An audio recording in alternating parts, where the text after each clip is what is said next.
సేవకుడు జకరియా గారని మనం తప్పకుండా మన వారిని గౌరవించాలని, వారు ఆ విధంగా ఈ భూమి మీద జీవించారని కూడా నమ్ముతున్నాం. వారి కుటుంబానికి ఆ ప్రగాఢమైనటువంటి సానుభూతిని తెలియజేసుకుంటూ వారి కుటుంబానికి ఆదరణ ఓర్పు కలగాలని, విడిచినటువంటి వారి యొక్క పరిచర్యను దేవుడు ముందుకు కొనసాగించాలని ప్రార్థిస్తూ చిన్న ప్రార్థన చేసుకుందాం. దయగల తండ్రి, మీ నామానికి వందనాలు ఆయన, స్తోత్రాలు చెల్లిస్తున్నాం. మీ అపారమైన కృపలో కాపుదలలో ప్రభా మీ దాసుని జీవించినంత కాలం ఉంచి అనుకోని విధముగా ప్రభా మీ సన్నిధికి, మీ మహిమలోనికి మీరు తీసుకున్నారు ఆయన.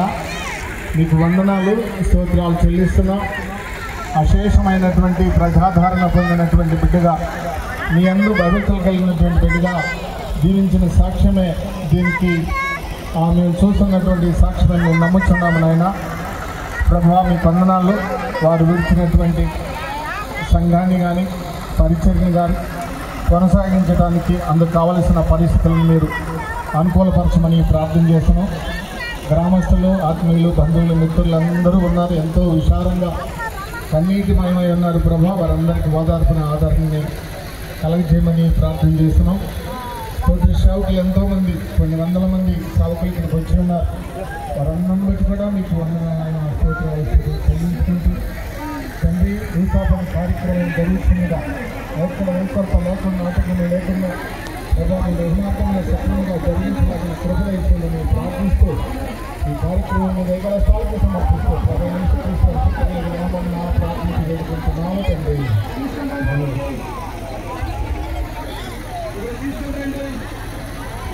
మరి సమయంలో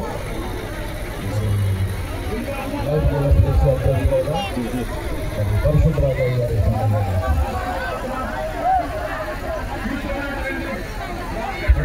పిల్లల ప్రభువులు సంరక్షకులను మరణమును జయించి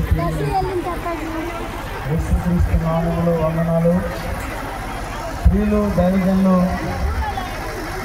జకరియా గారు అద్భుతమైన పరిచయం చేశారు.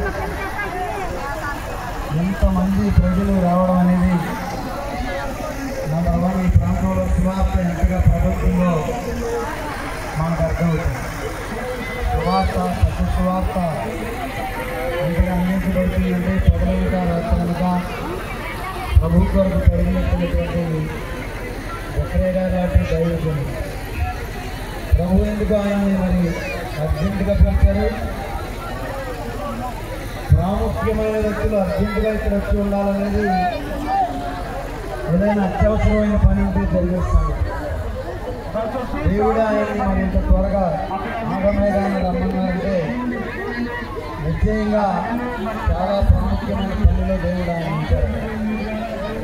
100% God would never make a mistake. 100% దేవుడు ఎన్నడూ తప్పు చేయడు, పొరపాటు చేయడు. ఆయన అన్యాయస్తుడు.